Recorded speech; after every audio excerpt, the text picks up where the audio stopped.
You spent 12 years in a classroom. 12 years. That's roughly 12,000 hours of your life sitting in desks, listening to lectures, taking notes, preparing for tests. You learned how to calculate the area of a triangle. You memorized dates of wars that ended centuries before you were born. You conjugated verbs and tenses you may never speak. You studied the periodic table, the capitals of countries you'll probably never visit, and historical events that have zero impact on your daily life. The system told you this was education. The system told you this was preparing you for life. But here's what's remarkable. Here's what should shock you. No one taught you what to do with your first paycheck. Not a single lesson, not 1 hour of actual, practical financial education. No one explained to you what compound interest is, or why a small debt, just a small one, can destroy years of hard work and discipline, or how to make your money grow while you sleep without doing anything, just through the power of smart decisions. Think about that for a moment. You spent more time learning about the French Revolution than you spent learning about personal finance. A historical event that happened centuries ago got more classroom time than understanding how to manage the single most important resource you'll ever have, your own money. Why? That's the question we're going to answer today. And more importantly, what are we going to do about it? Welcome to Investment Seed. This channel was born from a very specific frustration, a frustration I felt myself and one I know you felt too. Most of us arrive at adulthood completely blind when it comes to money, not because we're stupid. I want to be absolutely clear about this. Not because we lack intelligence or ability, not because we're lazy or don't care about our futures, but because the system never considered it important to teach us. The education system failed us, not intentionally maybe, not maliciously, but it failed us nonetheless. You got a diploma that said you were educated. But that diploma didn't teach you how to build wealth. It didn't teach you how to avoid debt traps. It didn't teach you how to make decisions that would impact the next 30 years of your life. At Investment Seed, we're going to change that. We're going to do what the system couldn't or wouldn't do. Every single week, you'll get a new video. No unnecessary jargon that makes you feel stupid, no false promises that you'll become a millionaire overnight by clicking a link or buying some course. None of that. Just real information. Information you can actually trust. Real cases, real people who've done what we're talking about, and practical strategies that anyone can apply, no matter where they're starting from.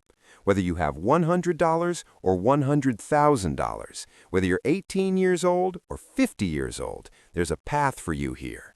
If you've spent years, maybe decades, working hard, grinding, doing everything right, and yet your money never goes far enough, if you live paycheck to paycheck, even though you make a decent income, this channel is for you. If you want to start investing but don't know where to begin, if the stock market terrifies you, if you think investing is only for rich people, this channel is for you. And if you simply want to understand how money really works, not the textbook version, not the version they teach in schools, but the actual, real, practical way money works in the world, welcome. You're in exactly the right place. Let's talk about why the education system never taught you about money. It's not a conspiracy theory, I know how that sounds, but it's not some shadowy group making decisions in secret. It's something much simpler, and in some ways, more unsettling. Modern education systems were designed largely during the Industrial Revolution. We're talking about the 1800s. The goal back then was crystal clear. Prepare workers. Prepare people to work in factories. Prepare people capable of following instructions, being punctual, working as a team within a factory or an office building. For that purpose, knowing how to manage one's own money wasn't a priority. In fact, think about this from an economic perspective. A worker who spends everything they earn is a perfect engine of consumption. Someone who borrows money to buy things they can't afford is actually profitable for the system. So teaching people to manage their money, to save, to invest, that worked against the economic interests of the people who designed the system. This doesn't mean there's a villain. There's no evil mastermind sitting in an office somewhere plotting against you. It means the system works exactly as it was designed to work, and you and I happen to be outside that equation. The consequences are visible everywhere. Look around you. More than 60% of people in Latin America have no formal savings. That means that 6 out of 10 people you know probably have zero money set aside for emergencies. More than 60%. In Spain, nearly half of all households couldn't cover an unexpected expense of 600 euros without going into debt. Not 6,000, 600. That's rent for a month. That's a car repair. That's a medical emergency. And nearly half the population couldn't handle it without borrowing money. In the United States, the statistics are even worse. The average American household has over $5,000 in credit card debt. And get this, they're paying interest on it. Which brings me to the most revealing statistic of all. The majority of people with consumer debt, and I mean the vast majority, don't know exactly how much interest they're paying. Think about that. They signed the agreement, they accepted the terms, they've been making payments for months or years, but they don't understand it. They couldn't tell you the interest rate if you asked them right now. Why? Because no one taught them. No one explained what a credit card interest rate actually means. No one sat down and showed them what happens when you only pay the minimum payment. No one did the math for them so they could see that 600 euros of debt could take years to pay off if they're not careful. And here's the most important thing I want you to take away from this entire video. Listen carefully, because this matters. It's not your fault. It's not your fault that you weren't caught. It's not your fault that you made financial mistakes before you understood better. It's not your fault that you're playing catch-up now, while your peers from wealthier families never had to play catch-up at all because they grew up understanding this stuff. It's not your fault. But, and this is crucial, starting today, it is your responsibility. Because now you know. You know that the information exists. You know that it's accessible. You know that you can learn it. You know that there's a path forward. And you can't unknow that. So the question isn't whether you have information. The question is what you're going to do with it. There's another problem that contributes to this, and no one usually mentions it. It's cultural. In many Spanish-speaking families, and honestly in many families across the world, money is a forbidden topic. It's something you just don't talk about. You don't talk about how much dad earns. You don't discuss whether the mortgage decision was wise or not. You don't ask what the bank does with your savings. You don't question whether an investment is good. Talking about money is considered impolite. It's considered crude. It's even considered in poor taste to ask about it or discuss it openly. So what happens? Entire generations grow up with almost no real financial knowledge, repeating the same mistakes their parents made because they never had an honest conversation about the subject. You learn more about sex from whispered conversations with friends than you learn about finances from your family. The good news, and I do mean good news, is that this cycle can be broken. It can end with you. The way to break it isn't complex. It's not some mysterious, difficult process. It's simply education. Real education. The education the system never gave you. When you truly understand how money works, it changes everything. It changes the way you make decisions. Not just the big, dramatic decisions. Not just the ones where you're buying a house or deciding whether to invest in the stock market. Those decisions change, yes, but it's the small decisions, the everyday decisions that transform your life. Which credit card you use, whether that personal loan really makes financial sense or whether you're just being sold a story, whether that pension plan your bank is offering you is actually the best option for you or whether it's just the most convenient option for them and their profit margins. Money is not a topic for the rich. I want to be clear about this. It's not a topic for elite people in fancy suits. It's a topic for everyone. It's a topic for you. And the sooner you start truly understanding it, the more time it has to work in your favor. The difference between someone who builds wealth and someone who stays stuck in the paycheck-to-paycheck cycle isn't always intelligence. It isn't always income. It's often something much simpler. It's knowledge. A seed planted today can feed you for decades. It can compound. It can grow beyond what you can imagine right now. But first, you have to plant it. And you have to do it now. Not tomorrow, not next month when you have more money. Now. Before I finish this first video, I want to give you 3 foundational concepts. Just 3.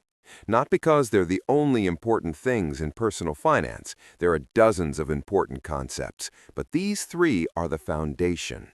These 3 form the bedrock of almost everything we're going to explore on this channel.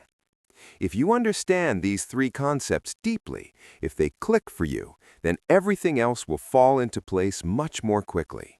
You'll see the connections. You'll understand why certain decisions matter. You'll start to see the invisible forces that shape your financial life. Let's start with concept number 1, compound interest.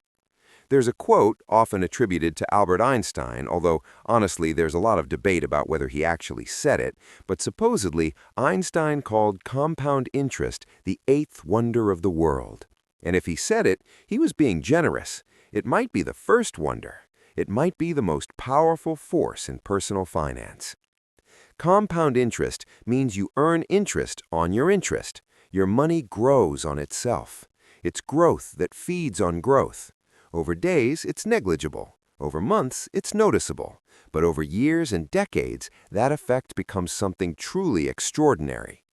Let me give you a concrete example, and pay attention to these numbers because they're going to shock you. If you invest €100 a month starting when you're 25 years old with an average annual return of 7%, which is quite reasonable and achievable through index funds, by the time you're 65 years old, you will have close to €260,000. Let me say that again, €100 per month for 40 years with compound interest doing the work gives you over €260,000. Now, what if you wait? What if you decide you're not ready yet? What if you wait until you're 35 years old to start investing? You start at 35, same €100 a month, same 7% return, same investment strategy. By 65, you'll have less than half for waiting just 10 years. The difference? Time. Time is the most valuable ingredient in compound interest, and time is the one thing you cannot get back.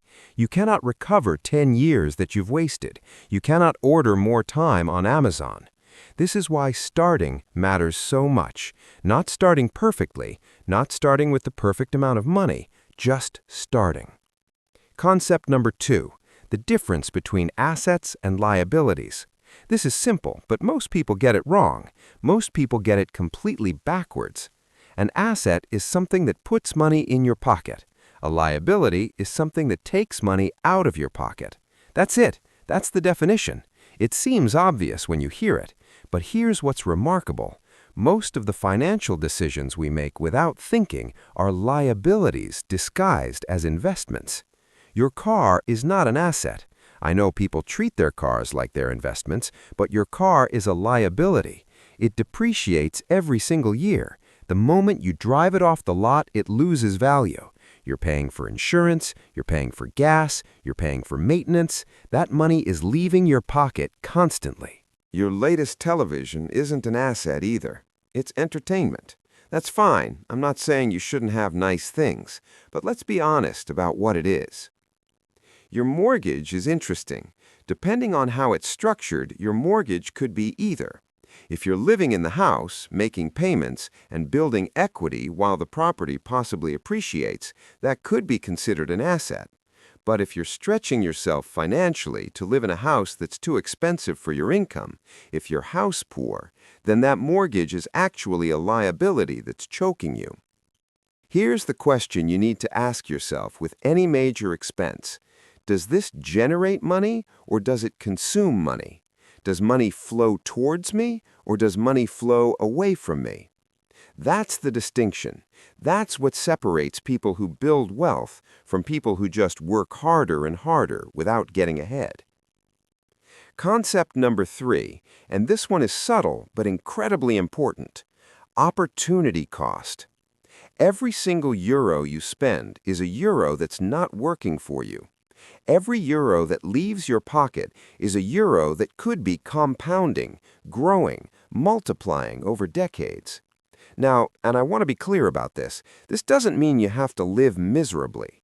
It doesn't mean you have to give up everything you enjoy. It doesn't mean you should never have fun or buy nice things. What it means is that every financial decision has an invisible cost. It's the cost of what you could have done with that money instead. That daily coffee for €3. On its own, €3 is nothing, but that's €3 per day. Over a year, that's over €1,000. Over 20 years, that's over €20,000. And if that money was invested instead, with compound interest, we're talking about much more than that. That subscription service you're paying for but never use, €17 per month. You signed up for it months ago, used it twice, and now it just automatically charges you. You don't even think about it anymore. That insurance policy you've been paying for years without checking whether it's still competitive. You signed up 10 years ago, rates have probably dropped, but you've never updated it. These aren't morally unforgivable indulgences. You're not a bad person for buying coffee or having a subscription. These are just unconscious decisions, thousands and thousands of small unconscious decisions. And here's what I've learned. The difference between someone who builds wealth and someone who stays stuck often isn't about salary. It's not always the case that wealthy people make more money. Sometimes they make the same amount. The difference is awareness. It's the awareness with which they make those small decisions every single day, hundreds of times per year. It's the difference between spending consciously and spending unconsciously. Well, that's all for today. You've now reached the end of the first investment seed video, and that already tells me something about you. It means you care. You're not just scrolling mindlessly through infinite content. You actually clicked, you watched, you listened. That matters. It means you want to understand. You want to take control of your financial life. You're not waiting for some miracle. You're willing to put in the effort to learn. And most importantly, it means you're willing to plant that seed, even though you don't yet know exactly how to make it grow, even though you don't have all the answers, you're willing to start. In the coming videos, we're going to go step by step. I'm going to hold your hand through this process. We'll talk about how to build your first emergency fund. The emergency fund is where everything starts. Before you invest, before you build wealth, you need a safety net. We'll explain how the stock market really works, not the mythology you've heard, not the fear-mongering, but what it actually is and why it actually works. We'll dive into ETFs and why they're the favorite tool of the world's smartest investors.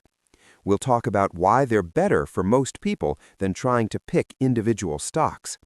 We'll explore passive income. We'll look at real cases of people who started from zero, who had nothing, and who built genuine financial freedom through knowledge and discipline.